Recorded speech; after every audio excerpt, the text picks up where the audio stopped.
Third lesson of academic writing and research, and today we're going to talk about the organization of a research article. So in today's lesson, we're going to go over the four sections of a research article. We're going to analyze the structure and the purpose of each section. We're going to apply these principles to our own writing. And finally, we're going to finish up with some skills work on transition words and phrases, because our next lesson, we're going to talk specifically about transitions and the different sections that they're common to in a research article. So I want you to pull out a favorite research article of yours, or maybe even just think of a recent article that you've read. And I want you to tell me about what you notice about how the article is structured. And think about what sort of preference you have for the types of articles that you like to read. When I was a master's student, I used to only want to read qualitative research, and that was largely because my master's thesis was a qualitative study. When I moved into my doctorate, I started reading more and more quantitative studies because I had quantitative elements to my dissertation. So for you, think about what you like to read and think about how it's structured. And more importantly, think about the research that you're going to present and how you're going to structure that. So in our last lesson, we talked about the rhetorical features of a good paragraph and of a good essay and how they help the writer to present his or her argument. So when we're presenting a research article, it's similar. We've got a different structure, but the structure of our article helps us to present our argument. So a very simple approach to structuring our research article is what's called the IMRaD method. IMRaD stands for Introduction, Methods, Results, and Discussion.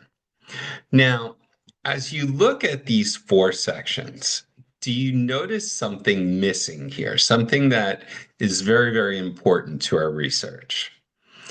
If you said literature review or review of the literature, you would be correct.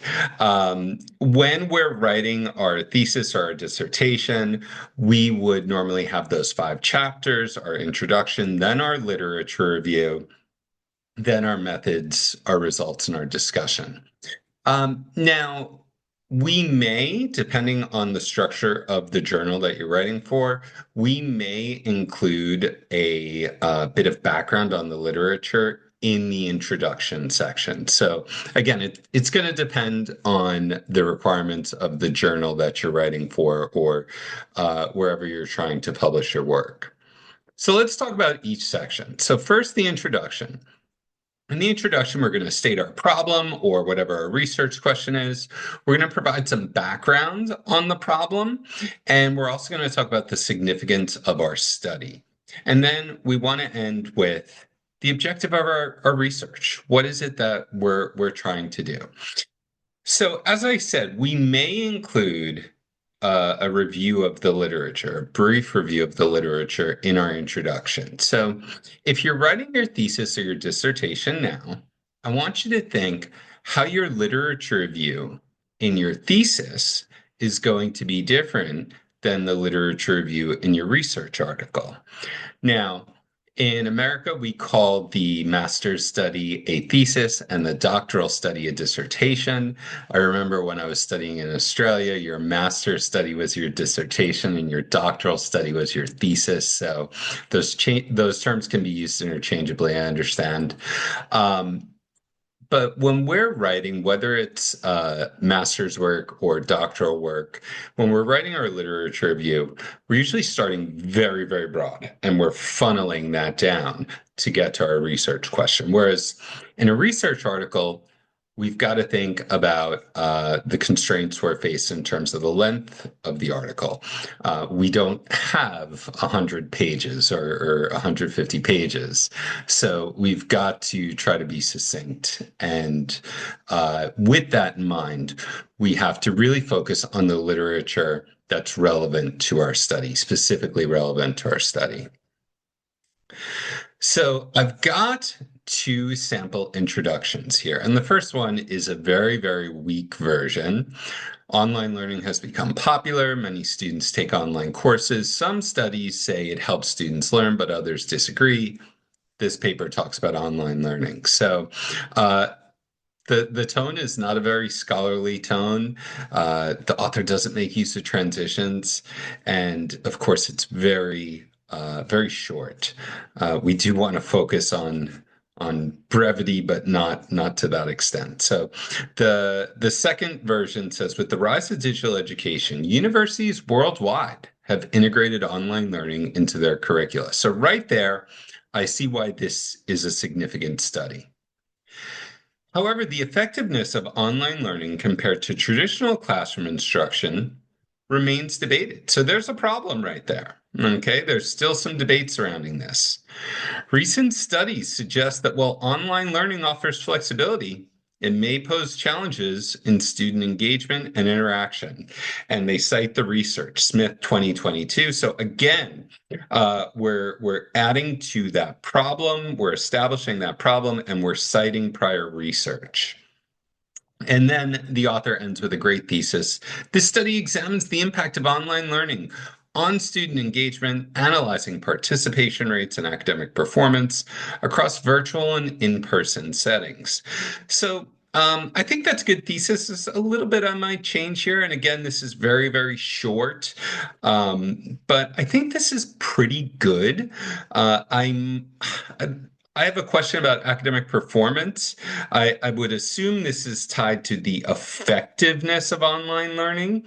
Whenever we use words like effectiveness, we need to really get some clarity surrounding that term. It's what is and isn't effective is a little bit subjective. So you're going to want to keep that in mind when you're writing. What does effectiveness look like? Well, is it academic performance? Is it student engagement? Are students going to talk about perhaps instructor feedback or feedback on the course content? Is it their learning outcomes? Is it their test scores? How are you measuring those things? So you really need to be specific there. So let's go ahead and move to our methods section. Our methods section should include our design, who our participants in the study are, how we sampled the population, our research instruments, and our data collection. When I look at this, I also think perhaps we want to include how we're analyzing that data.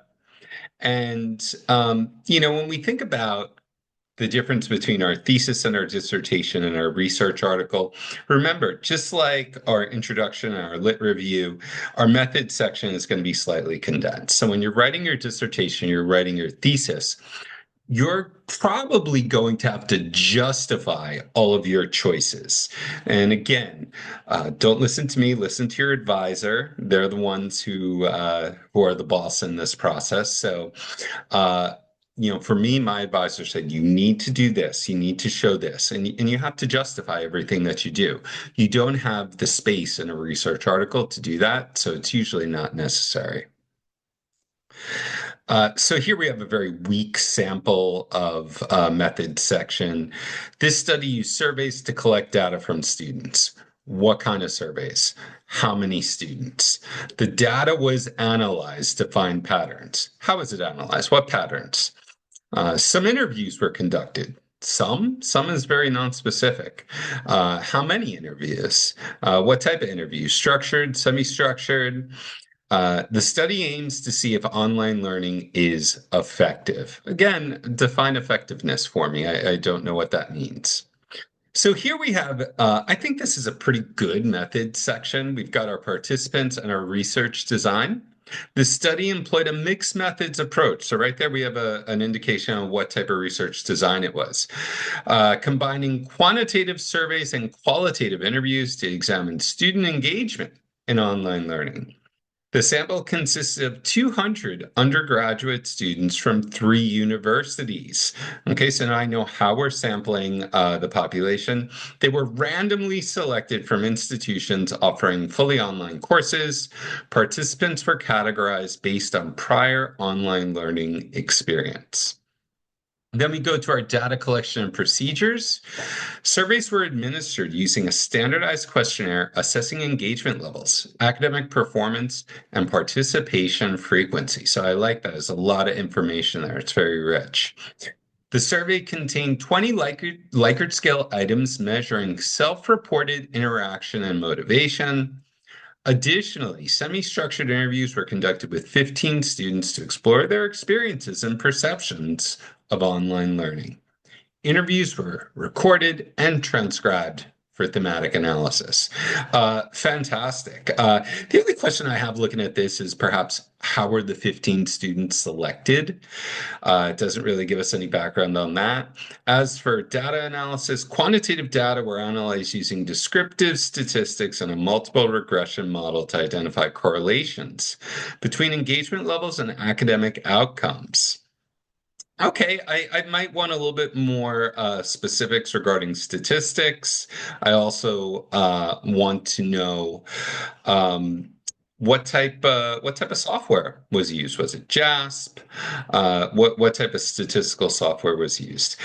And the author continues to say qualitative data were examined using thematic coding to uncover recurring challenges and benefits reported by students. Triangulation ensured reliability by cross-referencing survey and interview findings. Fantastic. I might ask for a little bit of information as well on validity and reliability measures with the survey. Maybe you used an existing survey. Did you pilot it? But this is, I think, a pretty good method section. And again, we're constrained by the length of our article. In the results, we're going to present our findings. We're going to include any visuals, whether it's graphs or tables, any type of visual data that we want to include. Something not to include in our results is our interpretation. That's next in our discussion section. When we get to our discussion, we're going to interpret our results. We're going to talk about why they were significant. I should say we be careful when you use the word significant, particularly if you're doing a quantitative study. If you say these results are significant, we may say these results prove consequential, something like that. Particularly if your quantitative results were in fact not significant. What limitations existed and what were the directions for future research? So this is important. We want to create a cohesive article here. Okay, so how are we going to link our introduction to this discussion section? It should come full circle, right? So in our introduction, we would have talked about the research problem and its significance, right? So how did this study contribute to understanding it or potentially to solving it? We would have talked about our research questions. How do we answer them, right? We've talked about our results, but now we need to interpret the data and what that data says about answering these questions. And we want to tie this back to whatever literature we reviewed, either in our introduction or if we had a separate literature review section. Are we confirming previous research? Are we refuting it? Are we offering an entirely new understanding? And I think particularly if you're doing research into education, how is this applicable in practice, right? And I think even that's going to tie back to the significance of the problem of the research. So, talking about limitations and future directions, all research has limitations. No matter how well designed your study is, you're going to have limitations. And the limitations, of course, are going to be specific to your study, but there are some common limitations that appear in a lot of studies. One is we assume that our respondents answered honestly. And this is not always the case. Sometimes, even though we promise anonymity, you never know. Your respondents still may be apprehensive about answering honestly, but we assume that they did. Perhaps you had a limited time frame for your study.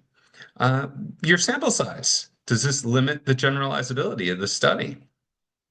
The participation, the people who volunteered to participate, of course, your participation should have been voluntary and not forced. But does this create a situation where the only people who volunteered are those that are interested in the topic? And did sampling bias exist? Perhaps you only worked with students from your university, something of that nature. And the nice thing is that when you've got limitations, that opens the door for someone else to fill that gap. And that's where your future direction for research can come from. Perhaps you did a study that focused on working with displaced students in Myanmar. But you want to know if this could be repeated with students who were refugees from other parts of the world, perhaps from Syria or from Gaza. Um, so yeah, that's another direction, and that's the opportunity. You're not there to solve all the problems. You're just contributing to academia, and it's up to your colleagues to follow in your footsteps and go further. Perhaps you did a quantitative study, and you might say a qualitative approach could be used to gather richer qualitative data to understand why these quantitative results exist. So a great way to practice your discussion section is to take a look at a results section, and then from the results section, engineer a discussion section. So I won't go through this. You can pause the video here, and then you can read this, and then you can go and take a look at what some sample answers might look like. This is a more complete sample answer of a discussion. And I have all this available in my TPT store here. So let's quickly go to our skills lab here. So we're going to focus more fully on introductions in our next lesson, but for right now, we can look at some of the functions the language functions that we need to fulfill in each section of this article. In our introduction, we're going to present background, we're going to state our purpose, and we might say, furthermore, moreover, in addition, notably, or given that. In our methods section, you're going to be describing procedures. We're going to see a lot of those first, next, then, subsequently, as described by. Our results section, we're presenting findings. The data suggests, this indicates, again, notably, in contrast to.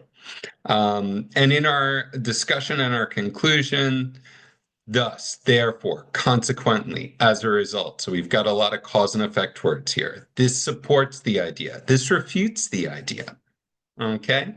So in this lesson, I've got some opportunities for you to practice those transitions. If you like, you can pause the video now and you can work through these 10 questions here. Okay. And for my students in Ethiopia, I'd like you to write a short research summary, a short summary of your research using the IMRaD method here. And try and work in those transition words where you can. But if you're still unsure of how to do that, don't worry, we're going to pick up on that in our next video. So thank you guys so much for joining me, and I'll see you in our next lesson at the Language Arts Gallery.